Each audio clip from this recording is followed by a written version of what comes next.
अस्सलाम वालेकुम। दुरूद शरीफ पढ़ लें।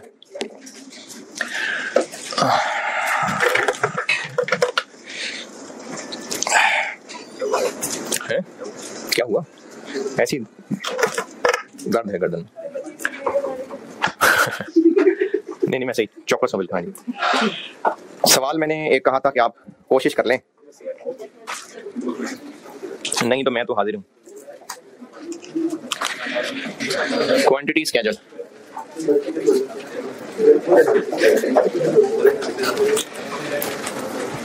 कोशिश ओपनिंग क्या करूँ? 5 कौन सा कहा था? 5 ठीक। Opening work in process 4000, transfer इन 16000, नया material 18000, closing work in process 2400 और इंस्पेक्टेड यूनिट्स 16000 ही हैं, इसलिए कि इंस्पेक्शन स्टेज कितनी है? 40%। ये पिछले महीने इंस्पेक्ट हो गए, ये इंस्पेक्शन के बाद आया है, इसकी इंस्पेक्शन हो गई है, इनको ऐड नहीं करना, इनको भी ऐड नहीं करना, इसको लेस नहीं करना, तो पीछे 16000 ही रह गए। तो नॉर्मल लॉस हो गया 16000 का ही 5%, 800। और आउटपुट दिया था 35,000, तो एबनॉर्मल गेन बन गया 200। इक्विवेलेंट प्रोडक्शन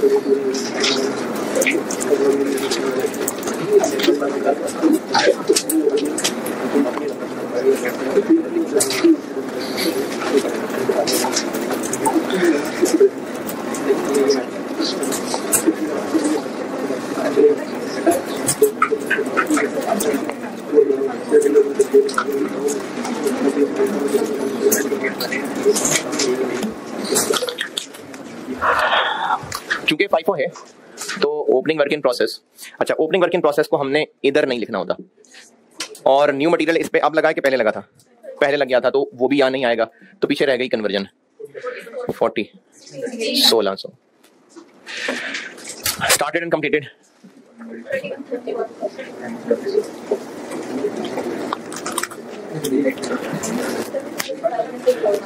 35 में से 4 निकाल दें,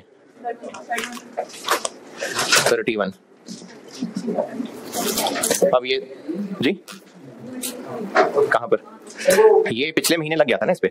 न्यू मटेरियल कब ऐड होता है? न्यू मटेरियल कितने पे ऐड होता है? 50।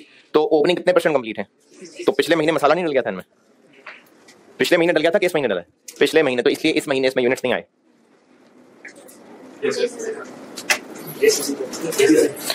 और ये तीनों कॉलम्स के अंदर, अच्छा जितनी चीजें मैं आपको, अब जैसे प्रोसेस कॉस्टिंग में बहुत सारी चीजें हैं, समझा भी रहा हूँ, फॉर्मेट्स बना के याद भी रख रहे हैं, ये दोहराते रहेंगे तो याद रहेगा। समझ आ गया जी, समझ आ गया, 2 महीने बाद थोड़ी याद रहेगा, ये आपको बार बार दोहराना पड़ेगा। Closing work in process 2400, P1 100%, new material 100%, क्योंकि इनमें नया मटेरियल डल चुका। कन्वर्जन 75%, 2400, 2400, 1800। एबनॉर्मल गेन, अच्छा ये कैसे पता चल रहा है ये सवाल कि ये वो 0.4 है कि 0.5 है? ये कैसे पता चल रहा है कि प्रोसेस 2 है? लिखा हुआ है सवाल में। कैसे पता उसका केस 2 है? न्यू मटेरियल की क्वांटिटी भी आ रही है। ये कैसे पता कि 4 है कि 5 है? अच्छा 4-5 मतलब वो लॉस नए मटेरियल से पहले है या बाद है? कैसे पता चल रहा है? स्टेज ऑफ इंस्पेक्शन से पता चल रहा है, तो लोकेशन तक पहुंच गए हैं, ये वाला केस है। तो एबनॉर्मल गेन या लॉस इधर भी नहीं आना, इधर भी नहीं आना, दोनों काटे हैं, तो पीछे रह गया सिर्फ कन्वर्जन। यूनिट्स हैं ये 200 और 40, तो 80।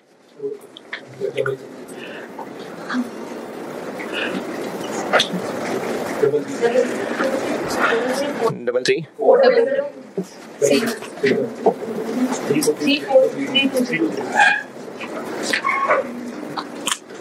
अच्छा जिन्होंने किया है यहां तक बताएं, कोई पहुंचने में मुश्किल परेशानी, कोई एतराज, कोई इख्तलाफ है? किधर है, कौन है? जी जी, न्यू मटेरियल में इसको यहां पर क्यों नहीं लिखा? कल आए थे? कल की पूरी क्लास यही है सिर्फ। नहीं, मैंने सिर्फ इस पॉइंट पे ही कल की पूरी क्लास लगाई है, तो आप कह रहे हैं दोबारा समझा दूं? ये कह रहे हैं दोबारा बता दूं? नहीं यार, देखो छोटी मोटी बात हो ना तो वो तो मैं दोबारा बता दूं, हैं? देखें, आप समझें एबनॉर्मल लॉस को सामने रख के। एबनॉर्मल गेन पे ना ज्यादा समझ इस्तेमाल ना करें, क्योंकि एबनॉर्मल गेन वो हैं जो बन गए हैं, वो हैं जो जाया नहीं हुए। तो आप जितना कुछ भी कॉन्सेप्ट रखना है वो एबनॉर्मल लॉस को सामने रखें। एबनॉर्मल गेन को सोचेंगे ना तो फिर कंफ्यूजन होगी। ये सिर्फ एक एडजस्टमेंट होती है। एबनॉर्मल लॉस को यहां क्यों नहीं लिखना, न्यू मटेरियल वाले कॉलम में इसलिए नहीं लिखना कि एबनॉर्मल लॉस नया मटेरियल आने से पहले ही खराब हो गए, तो नया मटेरियल तो इनमें शामिल ही नहीं हुआ, इसलिए नए मटेरियल के डिनोमिनेटर में इसके यूनिट्स नहीं लाने। ये रीजन है। यही बता रहा हूं ना कि एबनॉर्मल लॉस की जो वजह है ना, एबनॉर्मल गेन को बस उन्हीं के ऊपर मान लें, क्योंकि एबनॉर्मल गेन एक एडजस्टमेंट है। मैंने तो आपको यह भी नहीं समझाने की कोशिश की कि एबनॉर्मल गेन पे परसेंटेज क्यों लग रही होती है। नहीं बताया ना, है? नहीं बता रहा ना, इसीलिए नहीं बता रहा। कुछ चीजें ऐसी होती हैं जो ये इधर वो होता है, वो जो क्या कहते हैं उसको, है कव्वा, क्या कहते हैं उसको, है एपिग्लॉटस, उसमें उंगली लगाए जरा, है क्या होगा? उल्टी आ जाएगी ना। तो कुछ चीजें ऐसी होती हैं कि वो बताने से उल्टी आके पिछले कॉन्सेप्ट भी सब बाहर आ जाएंगे, इसलिए नहीं बताते। क्या हुआ?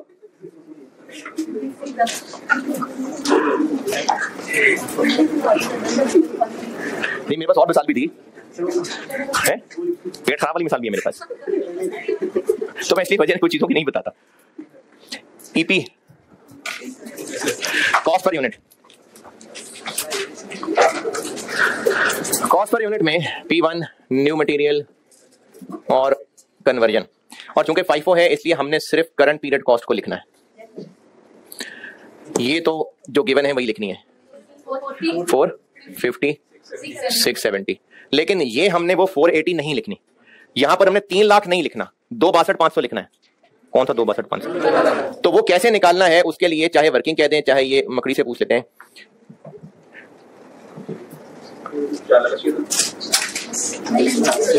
16,000 minus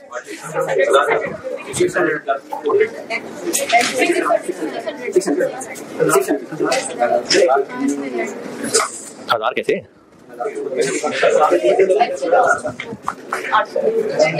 actual loss per unit. अब वो पर यूनिट हम 2 मकड़ियों से पूछ लेते हैं। 480 माइनस 800 इंटू 8 रुपए डिवाइडेड बाय 16,000 माइनस 800, 31.1। ये वो 25 रुपए, ये वो जो कल की डिस्कशन वाला, ये 25 रुपए। हमने इस 25 से इसको मल्टीप्लाई करना है और जो आंसर आएगा वो यहां लिखना है, 47864। ये है जो यहां लिखना है।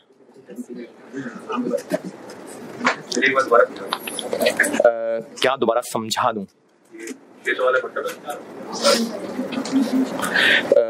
कि 600 यहां क्यों लिखा? 600 कैसे बना, या हम एक्चुअल लॉस क्यों लिख रहे हैं? हम लिख रहे हैं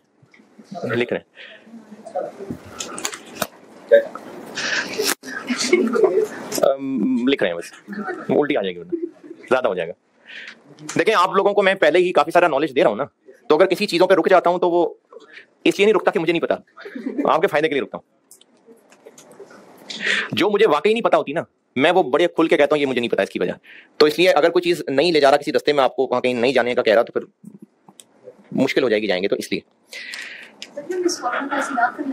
बचपन से भी तो बहुत सारी चीजें ऐसी याद ही की हैं। कायदे आज़म के 14 नुकात याद किए कभी? हैं? पढ़े कभी जिंदगी में? हाँ, तो पता था कि सिंध तास जो है वो सिंध को अलग सूबा क्यों बनाएंगे, मुंबई से बंबई से, और रट्टे लगाए ना यार, तो लगा ले रट्टे।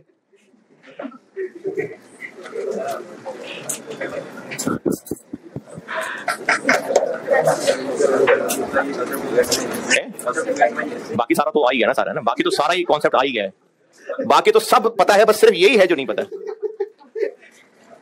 बाकी सबको सब कुछ समझ आया हुआ है, मेरे लिखने से पहले उसकी रीजन जान चुके होते हैं। बस सिर्फ ये है जो कॉस्ट समझ आने से रोक रहा है, सिर्फ ये है जो सीए करने से रोक रहा है, ये चीज है। आप टाइम वेस्ट करा दे मेरी तरफ से, कोई मसला नहीं, उसमें क्या है। अच्छा देखें, मैंने ना कल की पूरी क्लास इसको समझाने पे लगाई थी ना, क्योंकि मुझे लगता था कि ये चीज कोशिश करके समझाई जा सकती है, समझ आ भी सकती है। मैंने पूरी क्लास इसके लिए रखी हुई थी। उसके बाद वो सारे को मैंने फार्मूलों में समेट के इसकी शक्ल बना दी।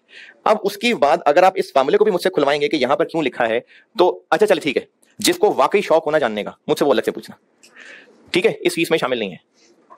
जिसको वाकई शौक हो मुझसे वो अलग से पूछना, और जो अलग से पूछेगा उसको मैं ये भी बताऊंगा कि ये उस पर परसेंटेज क्यों लगती है, ठीक है, अलग से। बल्कि इसके भी पहले मैं 4 चक्कर लगाऊंगा। वो आएगा, पूछने का आज टाइम नहीं है, कल आना। नहीं, ये चेक करने के लिए ना कि वाकई सीरियस है पूछने के में कि नहीं, फिर बता दूंगा। तो इसकी भी वजह बता दूंगा इंशाल्लाह, और इसकी भी वजह बता दूंगा, लेकिन आवाम के लिए नहीं है। किधर थे हम? हाँ, ये तो अच्छा, मैं ना वैसे जब से पढ़ा रहा हूं ना, कॉस्ट नहीं कह रहा, जब से अकाउंटिंग वगैरह सब, जिस चीज पे आके मैं ये कह दूं ना कि ये ना समझना मुझसे, वो पूरी उम्मत का मसला वही बन जाता है कि नहीं सर ये तो जरूर समझाए ना, हम नहीं आगे बढ़ पा रहे, आप बस ये किसी तरह जरूर समझा दें। समझा दूं फिर? नहीं, 30, 33, 400, 33, 400, 34, 320। नॉर्मल लॉस की रिकवरी वैल्यू ना अब यहां दोबारा माइनस नहीं कर देनी, क्योंकि इस 31 रुपए के अंदर वो हो गई इनकॉर्पोरेट। देखिए, जब मैंने यहां से एक चीज कर दी, ये समझा रहा हूं, हम नॉर्मल लॉस की रिकवरी वैल्यू जब माइनस करते हैं तो वो कॉस्ट में से माइनस हो रही होती है, यानी कॉस्ट को वो खा रही होती है, कम कर रही होती है। जब मैंने यहां से माइनस कर दी, ये न्यूमरेटर कम कर दिया मैंने, तो ये पर यूनिट चीज कम आई ज्यादा आई? मैंने न्यूमरेटर से माइनस करके चीज कम कर दी ना, ये कम आ गई। इस माइनस करने का असर इसके अंदर आ गया ना, ये कम आ गई चीज। इस कम को इधर मल्टीप्लाई किया तो ये आंसर भी कम आया, तो ये ऑलरेडी कम है इसकी वजह से। तो अब मैं 479 यहां लिखकर जब दोबारा 6400 उसमें से माइनस कर दूंगा तो फिर 2 दफा कम कर देगा ना, तो इसलिए हमने यहां से 64 को माइनस नहीं करना। लॉस क्या है जी? पिछले मंथ का लॉस, पिछला खत्म हो गया, अब तो हम इस मंथ की चीजें ले रहे हैं ना सारी। कौन सी? नहीं, ये 480 पिछले मंथ की नहीं है, इसी मंथ में पिछले प्रोसेस से आया है। ये पिछले महीने की नहीं है, इसी महीने में जो प्रोसेस 1 से सामान आया था ये उनकी कॉस्ट है, पिछले महीने की तो नहीं है। यहां से माइनस क्यों नहीं करना? ओके, अच्छा यहां से क्यों कर रहे हैं माइनस, ये बता देता हूं। मैंने कोई साइंस बताई थी कि नॉर्मल लॉस की स्क्रैप वैल्यू हम मटेरियल के कॉलम से क्यों माइनस करते हैं, कन्वर्जन से क्यों नहीं करते। मैंने इतना कहा था कि अगर माइनस करें तो फिर थोड़ा इधर, लेकिन कितना। फिर इसके अंदर एक और बहस ये चलेगी कि आज तक आप देख लें कितने भी सवाल हमने किए ना, उसमें ओपनिंग को खैर खैरियत से आगे गुजारा है। ओपनिंग वर्क इन प्रोसेस पूरा आगे गुजारते हैं हम, उसमें से कभी लॉस नहीं कराया, तो क्या उसमें से लॉस नहीं हो सकता क्या? तो फिर क्यों नहीं कराया है? दोबारा मेरी बात सुने, ओपनिंग वर्क इन प्रोसेस आज तक जितने भी सवाल FIFO से किए, हम ओपनिंग को तो एज इट इज आगे ले जाते हैं ना, तभी तो उनको कॉस्ट ऑफ कंप्लीटेड यूनिट्स में लेते हैं। तो क्या उनमें से नहीं कुछ जाया हो सकते थे? फिर क्यों नहीं किए? देखें, हर यूनिट जो मशीन में डले हुए हैं, हर बार जब भी मशीन चल रही है, प्रोसेस चले जा रहा है, उसके अंदर जितने भी यूनिट्स हैं उनमें से हर दफा होते हैं जाया। नॉर्मल लॉस का कॉन्सेप्ट क्या है कि जब भी मशीन में यूनिट्स डलेंगे उनमें से जाया होंगे, है ना। तो फिर ओपनिंग वर्क इन प्रोसेस क्या है? जो पिछले महीने का एंड आ गया था लेकिन अभी मशीन में डले हुए थे, तो क्या उनमें से नहीं कुछ जाया हो सकते? तो नहीं किए ना आज तक, क्यों नहीं किए हैं? क्यों नहीं किए? तो क्यों नहीं कराया मैंने? नहीं, उसमें से भी हुए होंगे जाया, लेकिन उनमें से जाया करके ना हमें कोई खास फायदा नहीं मिल जाएगा, हम मजीद गहराई में फंसा लेंगे अपने आप को। तो इस वजह से ये जो प्रोसेस कॉस्टिंग है उसके अंदर कुछ चीजें ऐसी हैं जिनको बहुत गहराई में जाने से रोक दिया। एक इससे हटके एक मिसाल बताता हूं। फोटोकॉपी करवाने गया कोई स्टाफ का बंदा, और उसको दिए 250 रुपए, मिलियंस की कंपनी, ठीक है, मिलियंस की, बिलियंस की, उसको 250 रुपए दिए, यार फोटोकॉपीज करवा लो। वो कुछ हिसाब किताब शायद सही नहीं कर सका, वो ज्यादा पैसे कॉपियर को दे आया, कोई पैसे वापस आने थे, उससे कोई नोट नहीं गिने गए। अब उस बिलियंस की कंपनी का वो जो फाइनेंस मैनेजर है, जो बिलियंस के कॉन्ट्रैक्ट्स डील कर रहा है, जिसके पास टाइम नहीं है, कस्टमर से नेगोशिएशन कर रहा है, वो उस पीएन से पूछे 250 रुपए, ये वापस तो 15 लाने थे, तुम 15 क्यों नहीं लाए वापस? अब अगर वो इसकी इन्वेस्टिगेशन करना चाहे तो हो सकती है कि नहीं? वो जाए खुद कॉपियर के पास है, उससे पूरी कैलकुलेशन ले, फिर रास्ते में सीसीटीवी कैमरास चेक करे, हो सकता है ना कि रास्ते में वो स्टाफ कुछ खा गया हो, फिर इधर उधर लोगों से पूछगछ करे, और इतनी मेहनत के बाद फाइनली वो ये कंक्लूड करे कि हाँ 7 रुपए कम है इसमें, तो सही है, एक्यूरेसी पता तो चल गई। लेकिन उस एक्यूरेसी में जाने के फायदा उतना नहीं हुआ जितना नुकसान हुआ। तो इसलिए प्रोसेस कॉस्टिंग के अंदर, अच्छा पहले भी ना दुनिया में जितने भी कॉम्प्लिकेटेड प्रोसेसेस हैं वो सारे आपसे एग्जाम में टेस्ट नहीं हो रहे। क्या दुनिया में सिर्फ नए प्रोसेस में बस एक ही तरह का मटेरियल ऐड होता होगा? कुछ 4 तरह के नहीं हो सकते क्या? हो सकता है कि पहले 10% पे होता हो, फिर 25 पे और होता हो, फिर वो थोड़ा सा रोक के फिर 35 पे और करते हो, फिर 70 पे और होता, तो नहीं हो सकता ऐसा। हमने क्या असम्पशन ली थी कि मटेरियल सारा का सारा हो सकता है थोड़ा थोड़ा करके करते हो, तो ये सब नहीं हो सकता।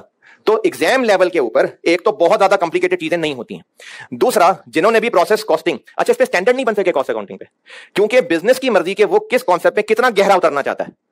हर बिजनेस की मैनेजमेंट की अपनी मर्जी है कि वो किसको कितना गहरे लेवल पे ले जाना चाहता है। तो इसलिए क्या हुआ कि इसको बिजनेस पे छोड़ दिया गया।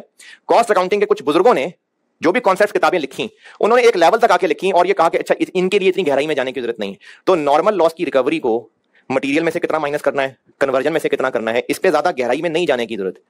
इसी तरह जो मैंने दूसरी बात बोली थी, ओपनिंग वर्क इन प्रोसेस में से कभी कोई जाया क्यों नहीं हुए हैं? होते होंगे, लेकिन अगर हमने इसमें फर्क डालना शुरू कर दिया ना, तो फिर यह सोचना पड़ेगा कि जो एबनॉर्मल लॉस हैं वो ओपनिंग में से कितने हैं, स्टार्टेड कंप्लीटेड में से कितने हैं, ये और गहराई में उतरना शुरू हो जाएंगे। फिर फाइफो में उनको और अलग तरह और वेटेड रेवेन्यू में और अलग तरह करना पड़ जाएगा। तो इस वजह से कुछ लिमिटेशंस बन गई, जिसपे आप जितना गहरा सोचेंगे उतने ही वसवसे डलेंगे। तो उनमें से एक नींद आ गई ना, अब इसलिए मैं इस तरह की बातें करता नहीं हूं। अब उनमें से एक ये है कि हम लोग नॉर्मल लॉस की रिकवरी वैल्यू इधर से माइनस कर लेते होते हैं।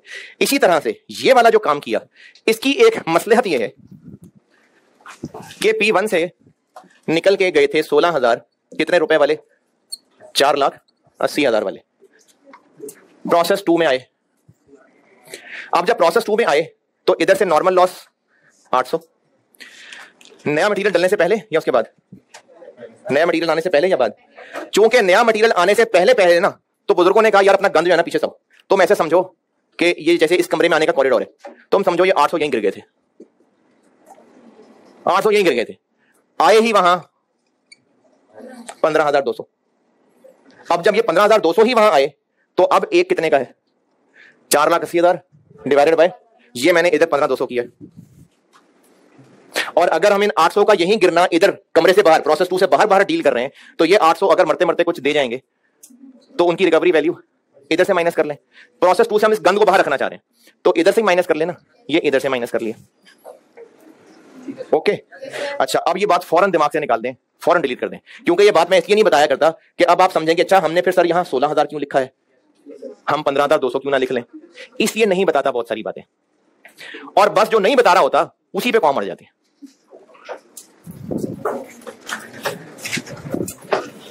चलें आगे, चलें आगे। अच्छा पहले भी ना आप में से बहुत सारे लोग ऐसे हैं जो इतने तंग आ चुके हैं कि उनसे पूछते हैं प्रोसेस खत्म कब होगा, है मजे का है, तभी दूसरी तरफ पढ़ने।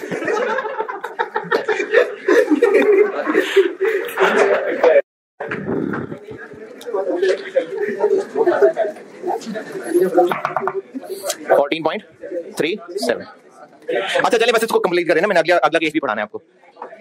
13.47, 19.52, ये है कॉस्ट पर यूनिट।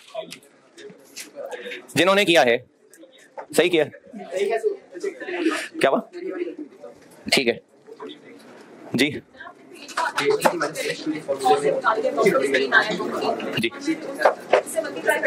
इससे हाँ जी, कहाँ किसके स्टेटमेंट वैल्यूएशन, अच्छा मैं बना दूं फिर पूछिएगा। पर यूनिट कॉस्ट तक बताएं जो पूछना है। हाँ जी थोड़ा ऊंचा बोल यार, ठहर। हाँ जी,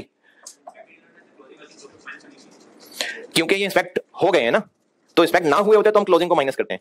इंस्पेक्टेड यूनिट्स निकालने का तरीका ये है कि ट्रांसफर इन तो लेना ही है, न्यू मटेरियल तब ऐड करना है अगर ये इंस्पेक्शन से पहले आ गए थे, ओपनिंग वर्क इन प्रोसेस तब ऐड करना है अगर ये इस महीने इंस्पेक्ट हुए, क्लोजिंग तब माइनस करना है अगर इस महीने इंस्पेक्ट नहीं हुए। तो क्लोजिंग हो गए इंस्पेक्ट, कैसे पता हो गए? क्लोजिंग की 75% कंप्लीशन है, जबकि इंस्पेक्शन 40 पे हो जाती है, तो ये हो गए थे इंस्पेक्ट, इसलिए माइनस नहीं किया।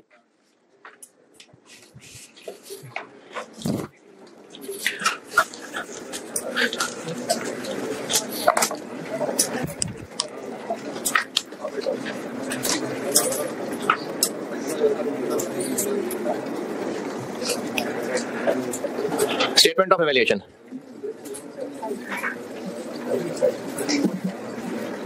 कॉस्ट ऑफ कंप्लीटेड यूनिट्स में। अच्छा ये इतनी सारी चीजें एक्स्ट्रा बताने में ना वो बात इधर उधर निकल गई। ये कैसे पता चल रहा है कि प्रोसेस 2 केस 2 का सवाल है? इसके यूनिट से पता चल रहा है। ये कैसे पता कि ये लॉस बिफोर इंस्पेक्शन और आफ्टर इंस्पेक्शन वाला सवाल है? तो अगर बिफोर इंस्पेक्शन वाला है तो हमने इधर इधर नहीं लिखने, और ये वाली फिगर ऐसे निकालनी है और ये वाली फिगर ऐसे निकालनी है। ये अगर सारा कुछ आपको समझ आ भी जाए ना, ये वाला, ये 1-2 दिन से ज्यादा रहेगा नहीं दिमाग में, ये भूल जाएंगे ये चीजें आप, हैं जी? फार्मूला याद कैसे रखेंगे? क्या चीज बेटे? नहीं, कॉन्सेप्ट कह रहा हूं। अगर मैं कॉन्सेप्ट रीजन बता भी दूं ना, वो वैसे भी रीजन भूल जाएंगे आप लोग। रहना तो एंड पे फार्मूला ही है ना। जो चीजें होती है ना जो मुझे लगता है कि हाँ ये हजम होंगी भी, मजा भी आएगा, वो मैं जरूर बताता हूं। कुछ चीजों पे आके रोक रहा हूं, ज्यादा नहीं, शुरू से सारा कुछ तो बताता आ रहा हूं। स्टेटमेंट ऑफ वैल्यूएशन के अंदर opening work in process, opening work in process का हम लोग लिखेंगे पहले बीडी, और बीडी में देखें आपको ना तभी न्यू मटेरियल की कॉस्ट भी दी हुई है, क्योंकि इस पे पिछले महीने ही नया मटेरियल डल गया हुआ था, तभी तो यहां हमने लिखा नहीं है। तीनों को ऐड कर लें, 195,000। फिर इस महीने इस पे बस कन्वर्जन पे काम हुआ है, 1600 into 19.52। Started and completed 31,000 into तीनों 14.36, 13.47, 5। Cost of abnormal gain P1 नहीं आएगा, 200 इंटू वही 25 रुपए आएगा, 31.16। ईपी में नहीं लिखना, क्योंकि हम इस ईपी को इस्तेमाल करके जो पर यूनिट कॉस्ट निकाल रहे हैं वो हमने बस आउटपुट में इस्तेमाल करनी थी, इसलिए यहां पर हमने उसके यूनिट्स नहीं लिखे। देखें इनमें इस्तेमाल करनी थी ना। अब इस 14.36 को यहां इस्तेमाल नहीं करना, क्योंकि ये वही 1500 किलो कच्ची बोटियां ही हैं, तो इन पे हमने वो 25 रुपए वाला रेट ही इस्तेमाल करना था। और कन्वर्जन लगी है इस पे 80 इंटू 19.52, और क्लोजिंग तो कर ही लेंगे। Cost of closing work in process क्या? ये वही है जो पूरा कल लेक्चर था, जो 1500 कल आए थे, सच्ची जो 1500 किलो थे, जो मैंने कहा था ये सब कच्ची बोटियां ही हैं, तो उनपे हम लोगों ने 25 रुपए वाला रेट लगाया था, क्योंकि ये कच्ची बोटियों के 1 किलो का रेट है, जबकि ये आउटपुट के 1 किलो में चिकन का पोर्शन है, आउटपुट के 1 किलो में मसाले का पोर्शन है। तो ये जो लॉस वाले यूनिट्स हैं, ये तो मसाले वाली बोटी है ही नहीं, ये तो है ही कच्ची बोटी, तो इसलिए उस पर ये रेट हम नहीं लगा सकते, ये लगाना। जिन्होंने कर लिया था पूरा उनसे कहा क्या नहीं हुआ, अब भी जो पूछना है तो ठीक है। केस 3 और इस संडे को कर लेते हैं कॉस्ट एक्स्ट्रा, सैटरडे को तो शाम तक FR1 को फारिग करूंगा।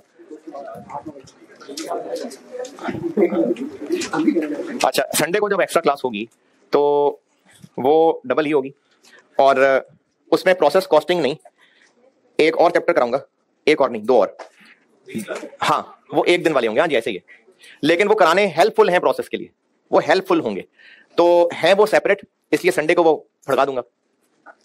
अब चूंकि कॉस्ट में मैं दोनों सेक्शन मर्ज नहीं कर सकता, तो जीटी वालों को मैं जीटी में पढ़ा के आऊंगा, आपको मैं यहां पढ़ाऊंगा, और चूंकि अब दोनों जगह अलग अलग पढ़ाऊंगा तो फिर आप भी यहां आए, फिजिकली आए हैं। अच्छा आना चाहते हैं या नहीं? अगर नहीं तो मैं वहीं करा के, वहीं रिकॉर्ड करा के वीडियो पे डलवा दूंगा। अच्छा ये जो कॉम है ना, जो रिकॉर्डिंग सुन रही होती है, ये जो मैं एक्स्ट्रा क्लास का वर्ड बोल रहा होता हूँ ना, एक्स्ट्रा, ये कोई राज की क्लास आपसे छुपा के नहीं होती है, आपके पोर्टल पे वो सब अवेलेबल होगा। तो और वो जो अगर यूट्यूब पे डलती है तो वो भी इन्हीं लोगों के लिए, आपके लिए तो पोर्टल पे इज्जत के साथ ही आएगी। अच्छा ये बताएं, ये सामने बैठे हुए बच्चे के अगर वो यूट्यूब पे अवेलेबल करवा दूं, फिर भी आप में से कौन है जो फिजिकली आना चाहेंगे? सारे हैं। कितने बजे? उसामा आपने होना है या नूर करेगा? है नहीं यार, चले है जी। दो स्लॉट्स हैं, या तो मैं 8 बजे सुबह या फिर 12 बजे। अच्छा कितने लोग? 12 बजे, चलो ठीक है 12 बजे हैं, ज्यादा हाथ 12 वाले ही है ना। अच्छा 8 बजे, कोई नहीं नजर आ रहा मुझे 12।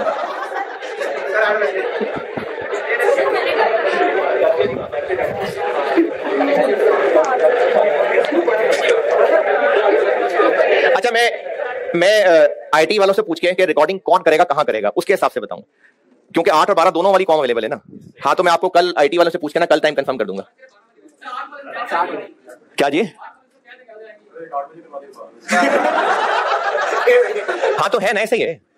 मैं अगर यहाँ 8 करूंगा तो 12 बजे जीटी जाके पढ़ाऊंगा, अगर यहाँ 12 करूंगा तो वहां 8 बजे करूंगा। मैं संडे की क्लास की टाइम आपको मैं कंफर्म कर दूंगा, और या तो 8 बजे करूंगा या 12 बजे करूंगा। जी करवा दूंगा इंशाल्लाह, क्योंकि कुछ बच्चे वो करीब करीब शहरों वाले ना, वो घरों को भी चले जाते हैं, तो इसलिए मैं उनको भी मार्जिन दे रहा हूं, तो मैं करवा दूंगा यूट्यूब पे। लेकिन वो फालतू क्लास नहीं है, प्रोसेस के सवालों में उसकी हेल्प होगी, है जी। बस अब चलते जाएं साथ साथ, जब जो जैसे मुझे ठीक लगेगा, कभी रातों को, कभी संडेज, कभी शामें, कभी, बस चलते जाएं साथ साथ।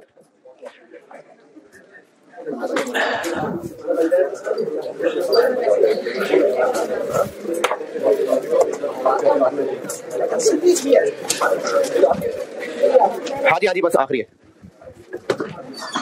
रेहान जी रिफिल कर देना यार।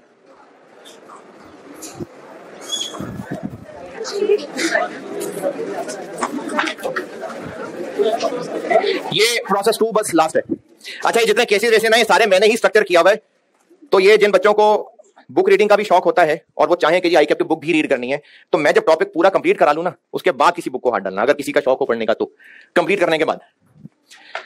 केस 3 ये बना रहा हूं मैं कि न्यू मटेरियल जी, मुझे जगह चढ़वाई थी, वो खत्म हो गई तो नहीं मतलब कि वहां कुछ और लिखना है? नहीं बस खत्म हो गया। ये क्या है?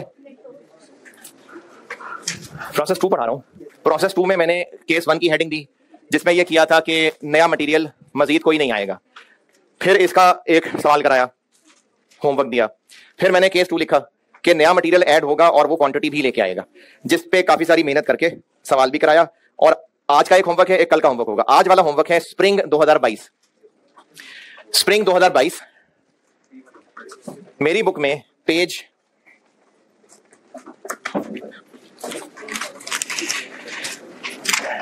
Page 112, page 112, question number 2, Beijing limited. ये स्प्रिंग 2022 अटेम्प्ट का सवाल है, और जो लोग ये किताब नहीं खरीदते और पास पेपर से करते हैं, तो आईकैप सॉल्यूशंस का गलत था। तो स्प्रिंग 22 मेरी बुक में पेज 112, क्वेश्चन 2, बीजिंग लिमिटेड। ये होमवर्क है आज का। अच्छा, ये करके आएंगे तो फिर इससे एक अगले लेवल का सवाल है, वो कल होमवर्क दूंगा, है? हाँ जी, ऑटम 10 वाला, ये करके आइएगा। ये केस 3 तो पूरा पढ़ ले। न्यू मटेरियल कॉस्ट ऐड हो रही है without any increase in quantity, यानी कोई खलाई मखलूक आ जाएगी। मैं कह रहा हूं क्वांटिटी नहीं आएगी। नई मटेरियल कॉस्ट इनकर होगी लेकिन क्वांटिटी नहीं आएगी। फिर क्या आएगा?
नई क्वांटिटी आए बगैर नया मटेरियल कैसे आ जाएगा?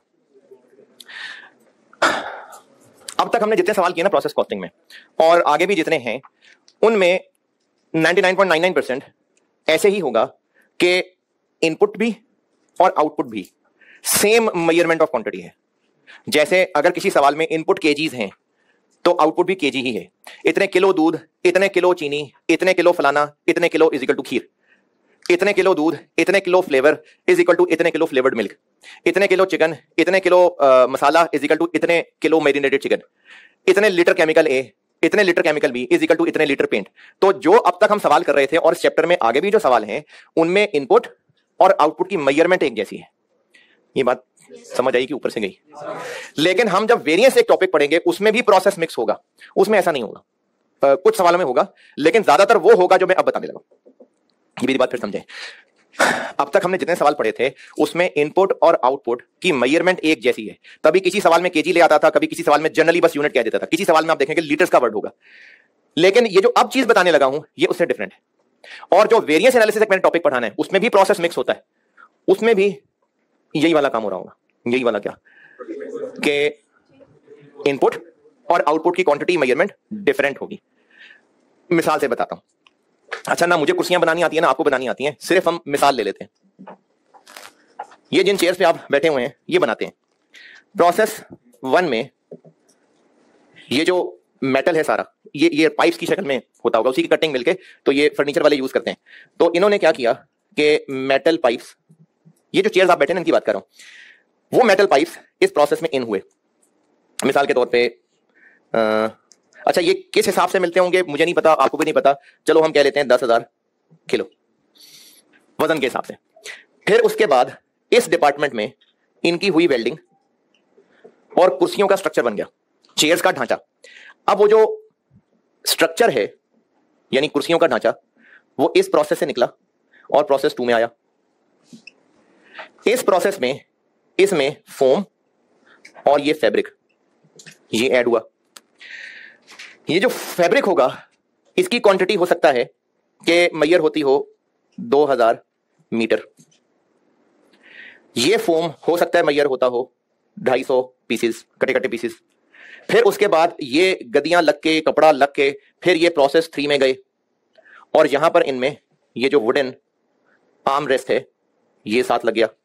अच्छा, अभी जो वुडन आर्म रेस्ट है, जिन्होंने कभी कोई घर में लकड़ी का काम होते देखा हो वैसे दुकान पे कहीं, तो ये लकड़ी जो है ना ये पूरे पूरे बोर्ड्स की शक्ल में आ रही होती है, तो इसमें से फिर कट के ये शक्लें निकलती हैं। तो ये जो वुडन आर्म रेस्ट थे ये लेट से 500 बोर्ड्स थे।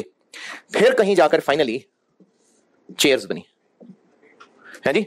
नहीं फीकी चेयर्स, कोई पेंट नहीं, ऐसी। ये आगे हम किसी को बेचते हैं वो करता रहे पेंट, अभी टाइम नहीं है, मेरे पास जगह नहीं पेंट की, बस यहां।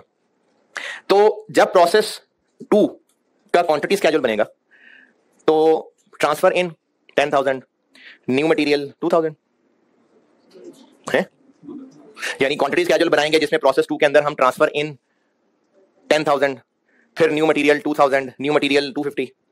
नहीं, क्यों नहीं? क्योंकि वो केजी है, ये मीटर है, ये कैसे ऐड कर दे। इसी तरह से फिर ये यहां पहुंचेंगे तो transfer in plus new material 500। Quantities का फर्क है। अब इस क्वांटिटीज के फर्क के लिए क्वांटिटी स्केड्यूल का कुछ तो करना है ना, तो फिर उस कुछ का हल होता है ये, और वो इस तरह से होगा कि 250 चेयर्स का रॉ मटेरियल प्रोसेस 1 में इन हुआ। 10,000 किलो नहीं इन हुआ, 250 चेयर्स का मेटल पाइप्स प्रोसेस 1 में एंटर हुए। अच्छा, इसका भी कोई ना कोई हिसाब रख ही रहा होगा, यानी जो 10,000 किलो ये पाइप्स लेके आ रहा है कोई ना कोई शीटें बना रहा होगा। मैं बात कर रहा हूं वो जो कॉस्ट अकाउंटिंग कर रहा है वो अब अपने क्वांटिटी स्केड्यूल में ये 10,000 इनपुट नहीं करेगा, वो करेगा कि 250 चेयर्स इनपुट। 250 चेयर्स तो भी है नहीं, लेकिन ये 10,000 किलो 250 चेयर्स का सामान है तो इनपुट कहलाएगा 250। फिर इसमें वेल्डिंग करते हुए कुछ पाइप्स जाया हो गए और लॉस के अंदर हम ये कहते हैं कि 500 किलो जाया हो गया। वो भी हमें चेयर्स ही कहना पड़ेगा। हमें ये कहना पड़ेगा कि 20 चेयर्स का सामान जाया हो गया। फिर यहां से जो ट्रांसफर आउट यहां पहुंचेगा 230। अब हम प्रोसेस 2 के अंदर ट्रांसफर इन क्या बोलेंगे? 9500 किलो नहीं, 230 ट्रांसफर इन। अब वो जो 230 चेयर्स का ढांचा आया है उसमें 2000 मीटर ऐड हो जाएगा। फिर क्या ऐड होगा? क्या यूनिट्स? New material? कुछ भी नहीं। 230 चेयर्स का स्ट्रक्चर यहां आया है। अब उन्हीं 230 के ऊपर फोम लगना है और फैब्रिक लगना है। क्या कोई एडिशनल 230 क्वांटिटी लिखने? यानी हम ये कर दें कि P2 ट्रांसफर इन 230, न्यू मटेरियल 230, आउटपुट 460। या ये उन्हीं के ऊपर लग रहा होगा? ये उन्हीं के ऊपर लग रहा होगा। नहीं समझ आई? समझ आ रही है? तो ये जो 230 यहां से यहां पहुंचे हैं, हम इनको क्वांटिटी कह रहे हैं, ट्रांसफर इन 230। अब न्यू मटेरियल है इन चेयर्स का डायरेक्ट मटेरियल क्या है? चेयर्स का डायरेक्ट मटेरियल मेटल पाइप्स भी है, फोम भी है, फैब्रिक भी है, लकड़ी भी है, ये सब डायरेक्ट मटेरियल है। इसलिए प्रोसेस 2 में हम बिल्कुल कह रहे हैं कि न्यू मटेरियल कॉस्ट इनकर्ड हो रही है, लेकिन इससे क्वांटिटी में इजाफा नहीं हो रहा। प्रोसेस 2 ट्रांसफर इन 230, न्यू मटेरियल कोई और यूनिट नहीं है। ये मुराद है मेरी इसकी स्थिति से। और फाइनली कंक्लूजन, सवाल में कैसे पहचानेंगे न्यू मटेरियल? सारा सवाल ऐसे ही होगा, सिर्फ एक पहचान है, न्यू मटेरियल कॉस्ट के यूनिट्स नहीं दिए होंगे, बस बाकी वैसा ही सवाल होगा। केस 3 की पहचान ये है कि आपको सवाल में न्यू मटेरियल कॉस्ट के यूनिट्स नहीं दिए होंगे। न्यू मटेरियल कॉस्ट होगी, ये मटेरियल कॉस्ट ही है ना। यानी अब सवाल में इस तरह से कहा होगा कि ये जो 230 यूनिट्स ट्रांसफर इन हुए थे, ये 4,25,000 रुपए के कॉस्ट ऑफ यूनिट्स ट्रांसफर्ड इन, और न्यू मटेरियल बताया होगा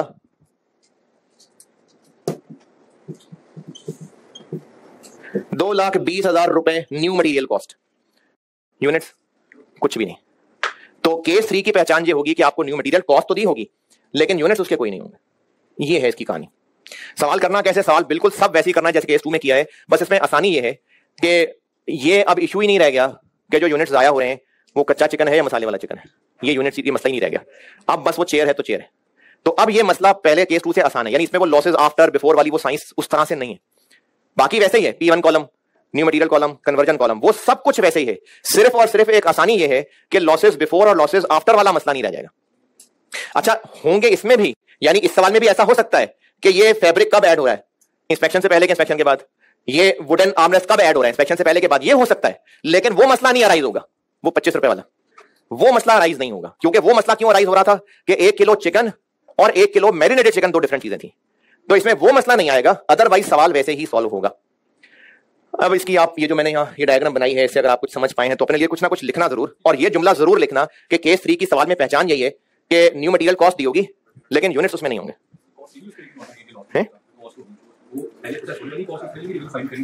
नहीं, सब कुछ वैसे ही होगा जैसे प्रोसेस 2 के सवाल में करें, सब कुछ वैसे ही होगा। P1 कॉस्ट भी होगी, P2 कॉस्ट भी होगी, कॉलम भी 3 बनेंगे।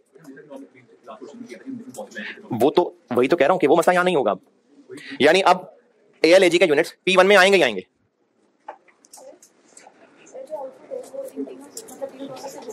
जी,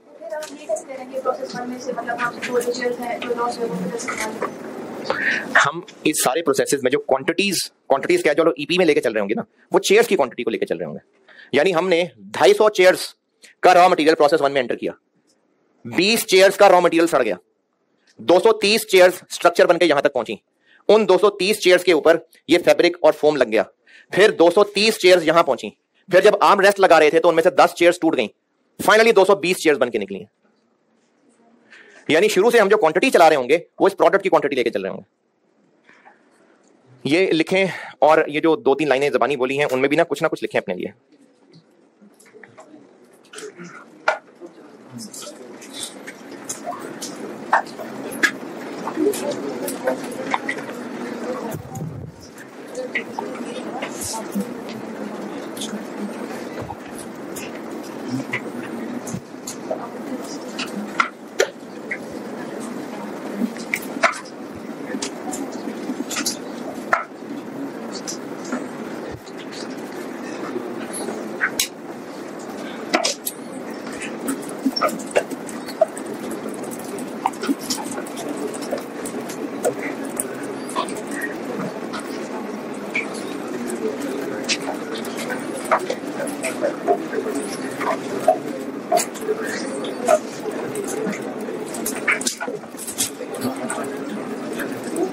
बस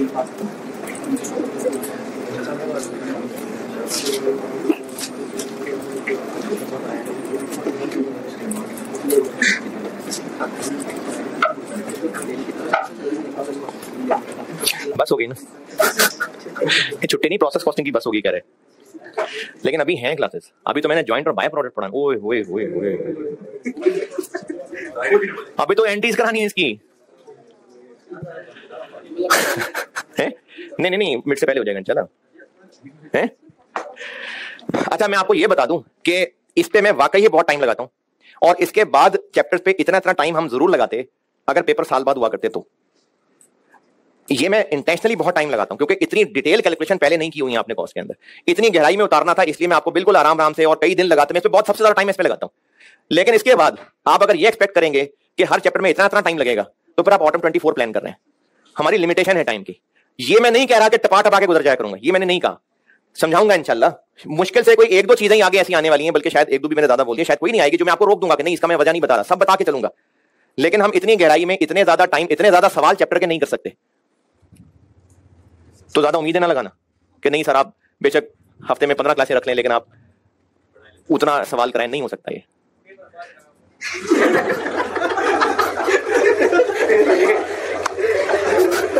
पेपर पास कराने की कोई गारंटी नहीं है। ये लिख लिया। अच्छा फिर एक मेहरबानी कर दें बस कि नहीं होमवर्क तो बता दिया, बस खत्म कर रहा हूं क्लास। सिर्फ ये जहमत कर लें, अगर ये जहमत नहीं करनी तो फिर मैं आपको सारा कुछ बोर्ड पे लिखवा देता हूं। चूंकि मैं ये सारा केस 2 आपको बड़ी मेहनत से करा चुका ना, तो उस मेहनत को मैं इस्तेमाल करना चाह रहा हूं, और उसके लिए आप थोड़ी सी बस जहमत ये कर लें।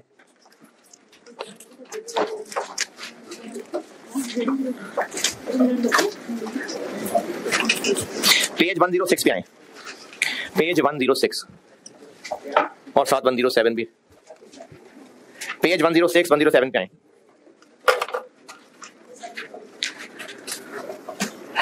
पहुंचे तो मैं कुछ अर्ज करूं।